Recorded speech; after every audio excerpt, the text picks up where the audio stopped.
사회. 오늘 배움 주제는 서양의 침략과 조선의 대응 모습입니다. 오늘은 크게 세 가지를 알아볼 거예요. 첫째는 흥선대원군의 개혁정치, 둘째 병인양요, 셋째 신미양요에 대해서 알아보도록 하겠습니다. 조선 후기예요. 심각한 게 뭐였냐면 세도정치였죠. 기억납니까? 왕들, 순조, 환종, 철종, 이렇게 어린 왕들이 왕위에 올랐을 때 그 왕실의 외가 친척들, 외갓집이죠? 친척들이 권력을 독점하는 것. 그래서 순조 때는 안동 김씨, 그리고 이때는 풍양 조씨, 다시 또 안동 김씨, 이렇게 권력을 독점하고 있었죠. 근데 그러다가 이제 왕이 그 다음에 누가 됐냐면 순조, 헌종, 철종 거쳐서 고종이 왕위에 오릅니다. 근데 고종의 이 아버지가 바로 누구냐? 흥선대원군입니다. 원래 왕의 아버지는 왕이었어야 되잖아, 그지? 그게 맞죠? 거의 대부분. 근데 고종의 아버지는 왕이 아니면서 정치를 하게 되는 거죠. 이렇게 아들의 정치에 아버지가 이제 관여하는 거, 이런 거는 보통 뭐라고 하냐? 섭정이라고 합니다. 정치에 관여하는 거. 아까 외가 친척들이 독점하는 거 세도정치라고 했죠? 이렇게 직접 관여하는 섭정이라고 그래요. 자, 이렇게 흥선대원군이 권력을 잡게 됩니다. 그러면서 흥선대원군이 어떤 일들을 했는지 한번 살펴보도록 할게요. 흥선대원군은 일단 안동 김씨를 몰아내기 위해서 개혁정치 내용 살펴볼게요. 안동 김씨를 몰아내기 위해서 많이 노력을 기울였죠. 그러면서 안동 김씨를 몰아내고 부패한 관리도 몰아내고, 이 부패한 관리들 때문에 농민의 난도 많이 일어나고 했잖아요. 부패한 관리들 전부 몰아내는 거지. 그러면서 이제 정말 우수한 인재를 고루 등용하려고 노력했어요. 우수한 인재를 뽑으려고 노력했다는 거야. 그리고 굉장히 개혁적인 게 있는데요. 양반에게도 세금을 부과시킵니다. 군포를 내라고 그랬어. 양반에게도 세금 내라고.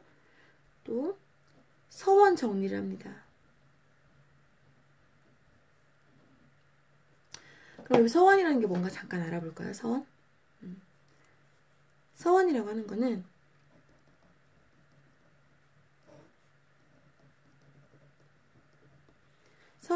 것은 선비들 공부하는 곳이에요. 지금으로 보면 어떤 지방대학 정도 느낌? 근데 사립이야. 사립 지방대학 느낌인데 선비들 공부하는 곳인데 이제 돈 많은 양반들이 서원을 많이 세우고 그랬는데요. 초반에는 열심히 공부하고 뭐 이렇게 좋은 의미였어. 근데 나중에는 이 서원에서 파벌을 형성해. 그래서 세력을 확장하는 거죠. 근데 이렇게 서원을 만들면 나라에서 토지도 주고 노비도 주고 그랬단 말이야. 그러면서 세금도 면제해줬어. 양반들 입장에서 어때요? 좋죠. 그러니까 돈 있는 양반들이 서원을 막 만들어. 그러면서 이런 혜택을 보고 또 파벌을 형성해. 이거는 그 왕의 권한, 왕권 강화를 위해 좋을까 나쁠까? 그래, 별로 좋은 게 아니야, 서원은. 그래서 또 국가 재정도 많이 만들면 많이 만들수록 나라에서 토지도 주고 노비도 주고 세금도 면제하니까 돈이 점점 없어지겠지. 그래서 좋은 게 아니야. 그러다 보니까 문제가 많이 생겨서 흥선대원군이 이 서원을 전부 정리합니다. 원래 조선 후기에 한 600여 개? 650개 정도 서원이 있다고 하는데요. 47개만 남기고 싹 다 없앱니다. 이 서원 정리한 거 양반들 좋아했을까? 안 좋아했겠지. 또 양반에게 세금 내게 했지. 양반들이 좋아했을까? 이것도 안 좋아했죠. 하지만 일반 백성들은 좋아했겠죠. 근데 이제 이런 백성들에게 좀 환영받는 일들을 했는데요. 한 가지 조금 백성들이 싫어했던 일도 있었어. 뭐냐면 경복궁을 다시 짓습니다. 재건해요. 다시 짓는 뜻이죠. 이게 사실 경복궁이 임진왜란 때 불탔단 말이야. 근데 왕실의 권위를 뭐 높이고 하기 위해서 궁궐을 다시 건축하는데 이때 백성들의 노력이 굉장히 많이 들어갔겠죠. 또 세금도 많이 내고 그러다 보니까 백성들 불만이 조금 많았던 부분입니다. 자, 우리 여기까지 흥선대원군의 개혁 정치를 알아봤고요. 이제 병인양요와 신미양요에 대해서 알아보도록 하겠습니다. 조선 후기에 서학이란 이름으로 천주교가 전래됐던 거 기억나죠? 서학이란 이름으로 천주교가 전래되었는데 이 천주교를 흥선대원군이 어마어마하게 박해했죠. 자, 흥선대원군이 이 천주교 신자들을 전부 박해합니다.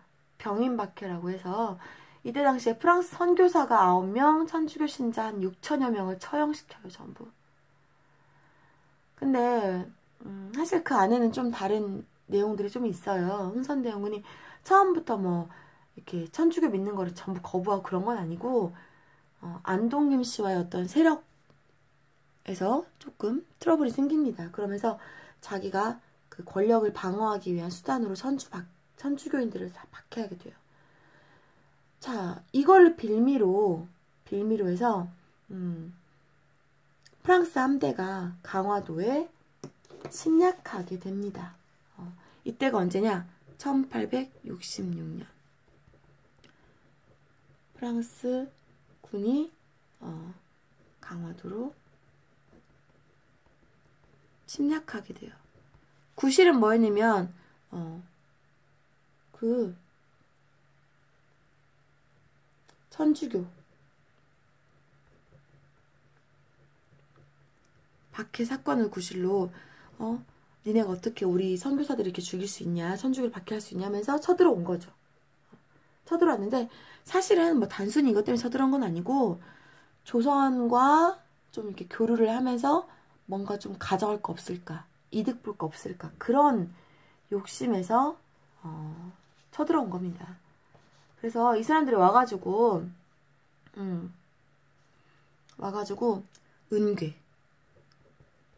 은괴를 약탈하고, 그 다음에 외규장각, 어떤 강화도에 있었던 도서관이에요.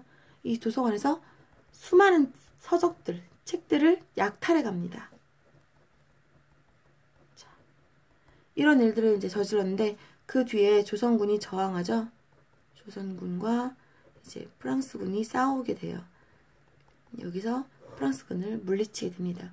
사실 조선군은 그때 군사가 한 1만 명 정도 되고요.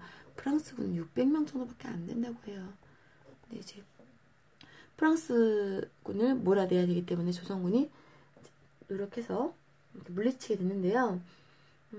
이때 프랑스군들이 막 약탈해 갔던 그 물건들이 아주 많죠. 조선에 어마어마한 피해가 있었고요. 이런 일들이 있었던 게 바로 병인양요입니다. 이거는 병인년에 있었던 그 바다에서의 싸움, 큰 바다 양자거든요. 바다에서 어떤 싸움, 난을 말합니다. 근데 이 병인양요가 1866년이었잖아. 근데 이 전에 병인양요가 일어나기 전에 미국 배 이름이 이제 제너럴 셔먼호였어. 셔먼호라는 그런 배가 있었는데 그 배가 평양에 와가지고 자꾸 통상을 요구했어. 평양에 와서 자꾸 통상을 요구했어. 근데 그러면서 이제 조선 군인 납치하고 그다음에 식료품 다 약탈하고 백성들도 죽이고 다치게 하고 이렇게 했죠. 그러면서 우리가 물러갈 테니까 니네가 쌀, 금, 은, 인삼 다 내놔라 이렇게 요구를 한 거지. 그랬더니 어때? 요구를 많이 하니까 화가 난 거야. 누가? 그 현지인들이 이제 화가 난 거지. 그래서 그 배를 화살로 쏴서 침몰시켜요. 나중에 이제 미군이 조사를 하게 돼요. 그러면서 이거를 빌미로 삼아가지고 쳐들어오게 됩니다. 이때가 언제냐? 1871년이에요. 신민년. 신민년이 일어나서 바다에서 일어났던 어떤 또 싸움이죠. 1871년에 바로 이제 조선 대 미국으로 싸움이 일어나게 되죠. 근데 이때도 미국이 강화도로 쳐들어옵니다. 아까 프랑스도 강화도로 쳐들어왔었거든요. 그죠? 강화도 쳐들어왔었는데 미국도 강화도로 쳐들어오게 돼요. 근데 강화도로 쳐들어온 건 다 이유가 있어요. 왜냐면 조선이 이렇게 물자를 운반하거나 어떤 하는 데 있어서 용로보다는 바닷길을 많이 이용했단 말이야. 근데 한강 들어가는 입구 쪽, 강화도 그쪽 부근을 막으면 조선은 굉장히 치명적이었어. 뭐 이렇게 물자를 운반하고 할 수가 없는 거야. 그래서 그거를 눈치챈 그 외국들이 전부 다 강화도 쪽으로 다 이렇게 쳐들어오는 거죠. 그래서 한강으로 왔다 갔다 하는 것을 불편하게 만들려고 하는 거. 자, 그래서 이렇게 미군이 쳐들어왔는데 또 조선이 맞서 싸웁니다. 강하게 저항해서 미군을 물리치게 되는데요.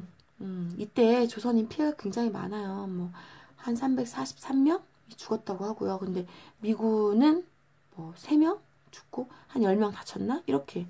근데 그럴 수밖에 없는 게 조선군의 화포하고 화승총은 그 미군의 포와 레밍턴 소총 그런 거하고 비교할 바가 못 됐어요.